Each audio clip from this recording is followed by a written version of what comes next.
Fazer aqui uma recapitulação, né, para quem está chegando hoje e para ir rememorando aí.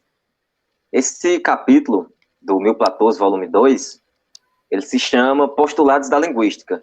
Então ele vai, os autores, né, que é o Guattari e o Deleuze, eles vão fazer certas críticas a esses postulados, né, aquilo que é colocado ali dentro da linguística, da disciplina linguística, né, da ciência, como postulado que foi algo que foi aceito, foi geralmente aceito, com grande repercussão, mas que aparentemente, né, dentro da discussão, não houve tantas críticas a esses postulados, né, a esses ditos verdades.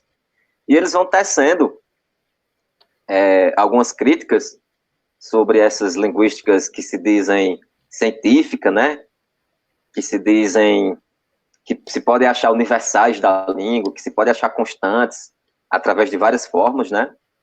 E excluindo o que seria os valores extrínsecos, né? Tudo aquilo que seria não linguagem, que estaria fora da linguagem, que seria pragmático, né? Pertenceria ao campo da ação, ao campo da atividade.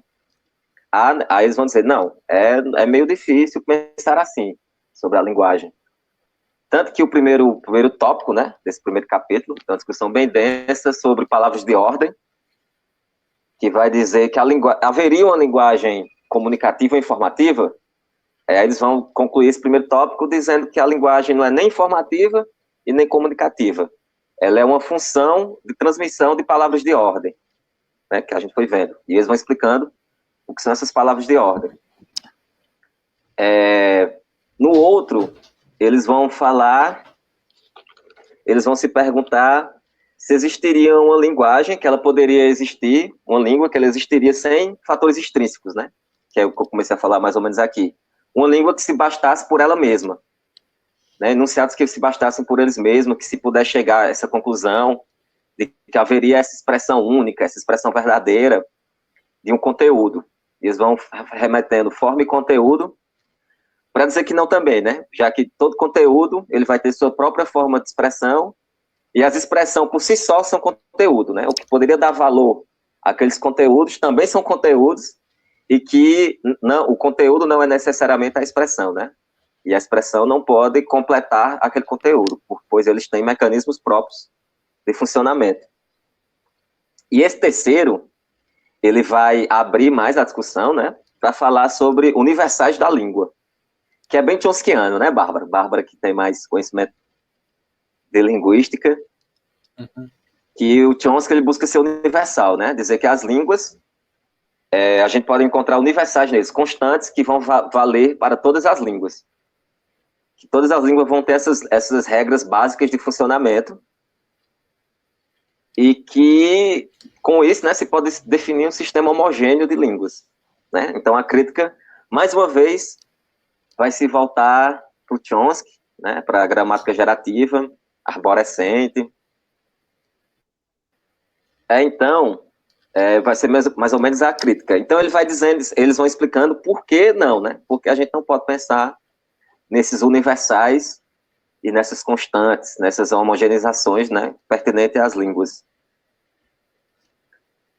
Então, já começa falando nesse texto, né, dando esses postulados, e começa a crítica. Então, ele vai dizer que mesmo que a linguística, alguns linguistas já vão vendo isso, né, com a avançada teoria ali do século XX, da primeira metade do século XX, e um pouco mais, até os anos 80, né, onde o livro foi escrito, eles vão falando desses linguistas que viram esses problemas e que estavam tentando pensar, acrescentar essa outra pragmática, né, ou seja, acrescentar o campo social para pensar a variação da língua, para pensar essas variáveis, ou seja, criar uma constante para as variações, né? Beleza, as línguas são variáveis, mas será que essas variáveis podem ser constantes? Podem ser universais? E ele vai dizer como é que é possível considerar essa pragmática, como é que é possível considerar essa pragmática, dar uma constante a essa pragmática, né? Se a pragmática é a atividade, né, humana, se a pragmática vai ser o contexto social, que vai estar acontecendo no campo social, como é que pode existir uma variação sobre isso, né? Como é que ela pode existir um universal, né? Mas não, as variáveis, elas funcionam assim, né? Aí eles vão questionando, mesmo esses que quiseram criticar essa forma de pensar a linguística, a linguagem, na verdade, eles também vão pensar isso. Não, mas como é que é possível achar variação, achar universal em variação? Essa é a primeira pergunta, né? Eles vão dizer que mesmo pensando nessa variação, eu vou pegar aqui a página.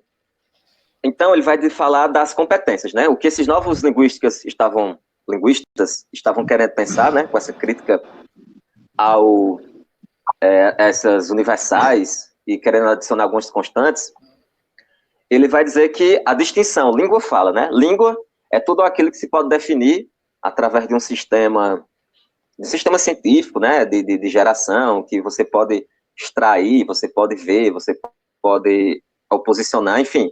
A língua como essa dimensão mecânica de análise. Então ele vai dizer que a fala vai ser tudo aquilo que não que está fora dessa dimensão mais mecânica, que é o que está. Então essa exclusão, língua fala, né, excluir a fala da língua, já foi uma forma de não pensar isso. Ou seja, já era essa dimensão pragmática na fala já era concebida, né? Mas como oposição. Eles vão dizer que não são oposição. E existe outra, né? Os primeiros reformadores, né, a criticar isso, quiseram pensar competência e habilidade. Performance, desculpa. Que é existindo várias competências, né? Ou seja, a linguagem, a competência da linguagem na escola. Existe uma linguagem da escola que a gente pode ter essa competência, pode, através da performance, dominar essa linguagem. A linguagem religiosa, a competência da linguagem religiosa. A gente vai lá dentro desse campo religioso e vai ter essa competência. Enfim, e você vai colocando, vai diminuindo, né, o campo, colocando a linguagem da escola, a linguagem da religião, como habilidade, vai ser as formas que vamos tomar mão dessa competência, que é a indiciocrática, né? A competência performancial indiciocrática, que cada um, dentro daquela competência, vai ter um modo de ver aquilo, aquela operação. Então, a partir de sua indiciocrasia, né, de sua visão de mundo particular, ela vai tomando mão dessas competências. Aí a pergunta que ele vai falar, né, que é essa que eu já fiz, mas de que adianta essa injeção de pragmática se esta, por sua vez, é considerada como tendo constantes universais que lhe são próprios? Vai acrescentar esses novos campos de competência, né, escolar, religiosa, não sei o quê, mas mesmo assim vai querer achar, isso vai ser tudo para pensar essas variáveis, essas universais dentro dessas variáveis, separando a linguagem, né, em campos. Então ele vai dizer que mesmo assim ainda vai ficar ambíguo, né? E que a teoria rizomática, né, do Deleuze-Guattari, eles não vão considerar como isso como uma forma de rizoma, que são os encontros múltiplos, né, a multiplicidade, esses encontros sem começo nem fim. Eles não vão dizer que não tem como a pragmática aparecer só no final de uma sistematização, né, que é o fonema, que vai indicar a palavra, que vai indicar a frase, e que por último vai vir a pragmática. Ele vai dizer que não tem como. Isso não é uma forma de rizoma. Isso não é um rizoma para a língua.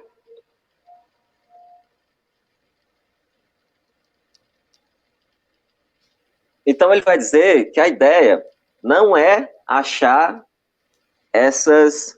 não é pegar a variável e tentar achar constantes dentro dessa variável. O problema não vai ser esse, porque isso vai ser oposições, né? A gente vai pensar, vai ter a língua padrão. Ele vai começar a falar aqui, na página 37, do inglês. Existe o inglês, né? Esse inglês marcado por poder, que vai ser a gramática, que vai ser uma marcação daquela língua nacional, que se deve ser estudada, correta. Esse vai ser considerado o inglês padrão, né? Aquele correto, marcado pelo poder da gramática. E o que seria sua variável seria o Black English, né? O exemplo que ele vai dar, que são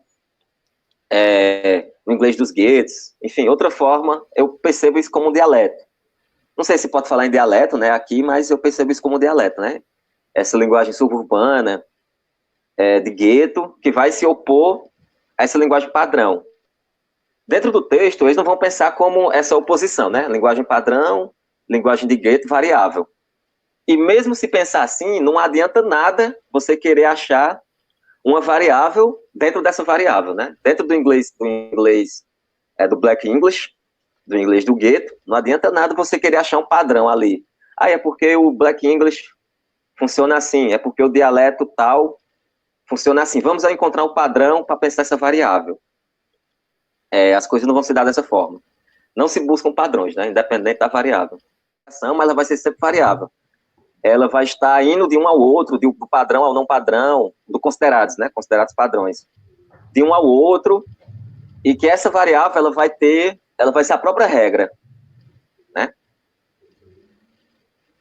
Então, dentro do Labov, ele vai ver que a variação é um componente de direito que afeta de dentro cada sistema, e que o faz seguir ou saltar por sua própria potência, impedindo-se de fechar sobre si mesmo, de homogeneizá-lo a princípio. Essas formas de variações, que são, então, a gente vai ter a variação da variação, né? Elas vão ser contínuas. E que essas formas de variação, elas vão acontecer dentro da própria língua. Como a gente viu, né, no tópico anterior, da política. A política vai determinar significados, sistemas de signo, de significação, de dentro da língua, né? Vai tomar da língua para fazer gerar essas variáveis que estão dentro de um campo político. Aqui ele vai já sair desse campo político e vai pensar de uma forma mais aberta, né?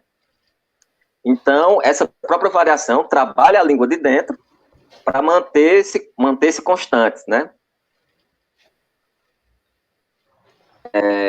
E impedindo de fechar sobre a si mesma. Então, esse impedimento de fechar a linguagem sobre si mesma já faz dizer que não vai existir um padrão dentro da linguagem do gueto, né? Dentro dos dialetos. Não tem como se encontrar um padrão, não tem como se cientificizar, de acordo com a linguística clássica, né, postulada, essas formas de variação, já que ela sempre vai estar indo de um ao outro, elementos ali intrínsecos vão estar trabalhando ela, né? Então, vai ser muito difícil achar um padrão. Cadê a parte que ele fala da música? Aqui. É quando os músicos dizem que o tema é a variação. Eu escolhi a imagem, né, de divulgação do grupo, que foi um jazzista, né, um saxofonista de jazz. E o jazz, ele é conhecido por essas variações, né? O jazz, ele toma forma porque cada apresentação de jazz, por mais que exista a música, né, a música tal, chama tal coisa, geralmente os ao vivos do jazz é a variação que vai marcar essa música, né? Nenhuma apresentação de jazz vai ser igual a outra. Sempre vai existir variáveis ali. Existe a música, beleza, deram um título, pode existir certa nota, certa cifra, mas a performance, né? Pensando em performance, em expressão essa competência, em oposição à competência, a performance sempre vai existir diferente, ou seja, vai existir uma variável na variável. E aqui, a partir daqui, ele vai dando essa continuidade. Ele sempre vai falar de como essas variáveis como acontecem as variáveis dentro das próprias variáveis, né, que trabalham por si mesmas e são mais ou menos temporárias, são facultativas, né? Enfim, nem sempre, então, são facultativas, então não vai poder existir um padrão, já que ela pode existir em um certo momento e depois desaparecer. Aqui, mais na frente, ele vai falar, agora ele vai dar exemplos, né? Na página 39, para quem tiver com texto, para quem não só tiver com texto, mas com a versão que eu tenho, que é o capítulo que começa, como conceber essa variação contínua aqui que trabalha de dentro de uma língua, mesmo se devemos sair dos limites, as quais se fixa lá above, e das condições de cientificidade que a linguística invoca. Então, como é que a gente pode pensar essa variação de uma forma, no mínimo, não vou dizer padronizada, mas no mínimo sistemática, né? Como é que a gente pode ver que essa variação funciona? Ele vai dar o exemplo do eu juro, né? Que o eu juro, ele vai ser diferente de uma pessoa perante ao tribunal, que diz, eu juro, como é que a gente sempre vê em filme? Juro falar somente a verdade, nada mais que a verdade, né? Ele vai dizer que essa forma de dizer eu juro vai ser diferente do casamento, quando o padre diz, você jura amá-la e ser fiel até que a morte os separe, né? Vai ser formas o eu juro vai estar ali, e também na brincadeira, né, de criança, que quando a criança jura alguma coisa conforme as regras da brincadeira. Ou seja, esse eu juro, ele vai funcionar de formas diferentes nessas competências, né, na brincadeira de criança, no casamento e no tribunal. Ele vai existir, o campo que vai estar ali, né, a atividade humana que vai estar ali, a pragmática vai ser totalmente diferente uma da outra. Mas o eu juro, ele vai ser uma variável, né, logicamente ele vai variar dentro desses campos, mas vai ter um valor, um certo valor ali de centro, né, que faz dizer que o eu juro é se colocar nessa posição de honra, né, não sei se honra seria um bom termo, mas de verdade, né, você jura uma verdade no casamento, você jura uma verdade no tribunal, e na brincadeira da criança, né, ele também está se colocando numa posição de verdade, né, se a gente for pensar, o tópico anterior, quando se diz que aquilo que você pronuncia, né, o enunciado, ele já é uma atividade, né, o enunciado já é uma atividade, já é um acontecimento. Mas as variáveis que vão fazer com que eles emerjam são completamente diferentes. Ou seja, vai existir ali essa coexistência de variação, onde o enunciado eu juro vai aparecer, e o que está fazendo aparecer, e os significados que eles vão tomar dentro de cada uma daquela, né? Mas o eixo, o centro, ele vai ser mais ou menos igual. Que essa posição de considerar uma atividade de falar, de ser verdadeiro, enfim. Que mesmo assim, não vemos qualquer razão para que as variáveis são somente de enunciação, de situação, e que o enunciado permanece constante e direito. Ou seja, seria muito fácil dizer que seria assim, né? Que a situação é que vai determinar a variável, né? A situação, tribunal, casamento, brincadeira. Seria muito fácil dizer isso. E com esse enunciado eu juro, ele permanece constante só porque ele tem esse direito de ser constante. Será isso? Então já vai desdobrando ainda mais a problemática.